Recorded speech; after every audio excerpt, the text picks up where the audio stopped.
and Kosh, a delicious melee of Caribbean people, food and craft. Whenever I think of afternoon tea, I invariably think of my grandmother, who pretty much every day of her life between the hours of 4 and 5 in the afternoon will sit and take tea.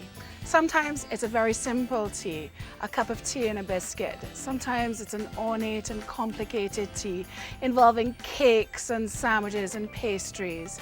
It is an incredible ritual. As a drink, tea has been consumed for more than 1,000 years. And here's something else I bet you didn't know. After water, tea is the most drunk beverage in the world.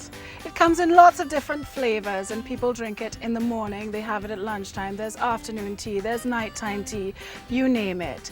So this episode is dedicated to that marvelous ritual of taking tea. So come, join me in the tea room. I have to admit that I never really thought of myself as a tea party kind of a gal.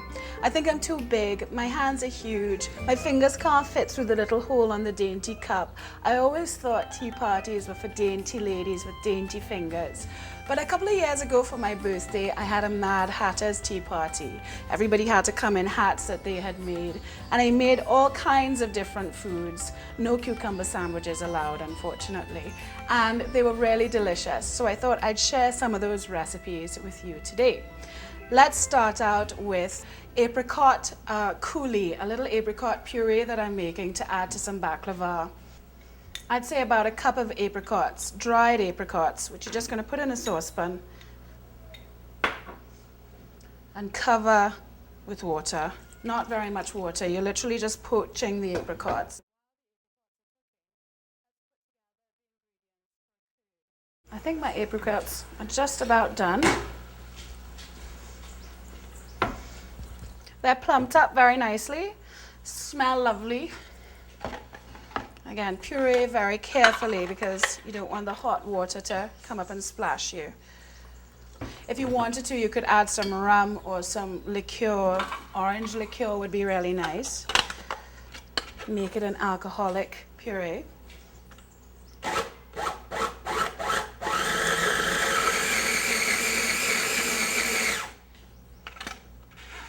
So I thought we'd put together our baklava. That's what the apricot puree here is for, and the apricot puree will act as a counter to the syrup that we're using.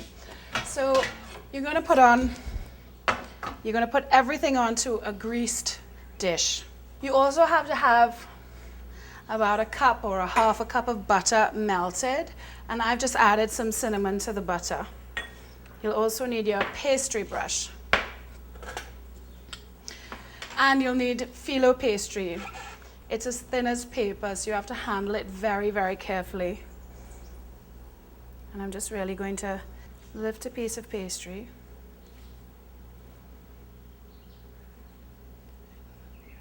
It's thinner than paper, actually.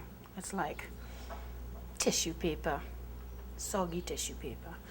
And then we're gonna brush a bit of my sort of butter cinnamon mixture on. Brush very carefully. It'll break up if you don't. We're going to do about 4 layers like this with the phyllo pastry and the butter. And then I'm going to put in a layer of my freshly made apricot puree and just spread it like jam. Gently again. Avoid a situation in which the knife sticks to the puree and pulls the pastry up. Get it nicely all over the place, like that. And then some nuts, sort of evenly spread. I've got some chopped walnuts here, but you can use almonds if you want to instead. Another layer of pastry. Right. More buttery, cinnamony mixture.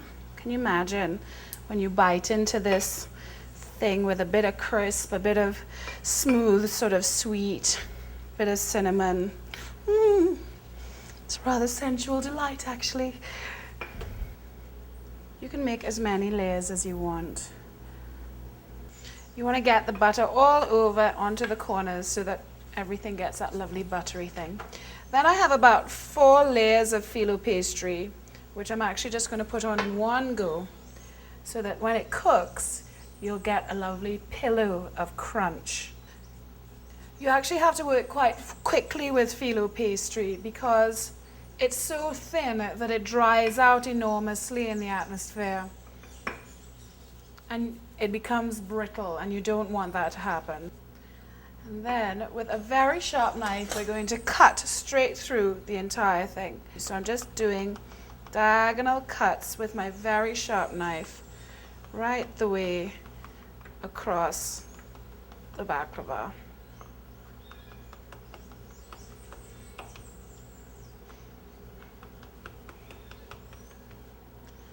And then I'm going to do exactly the same thing, coming in this direction, opposite direction. So I have a little sort of harlequin pattern forming. Okay, now I'm going to pop this in the oven, a medium temperature, something like 350 degrees, and it's going to cook for about 45 minutes. And here are some very beautiful cooked baklavas. So to this we are going to add a glaze, and now the glaze is consisting of lemon juice, honey, sugar, a little vanilla essence, a little water. Quite sweet, quite syrupy. You're just going to cook it on the stove, let it become syrupy, and we're going to pour it over while the baklava is still hot. And I'm literally just going to, and it's meant to sizzle like that. And that, ladies and gentlemen, is baklava. Very simple, very delicious.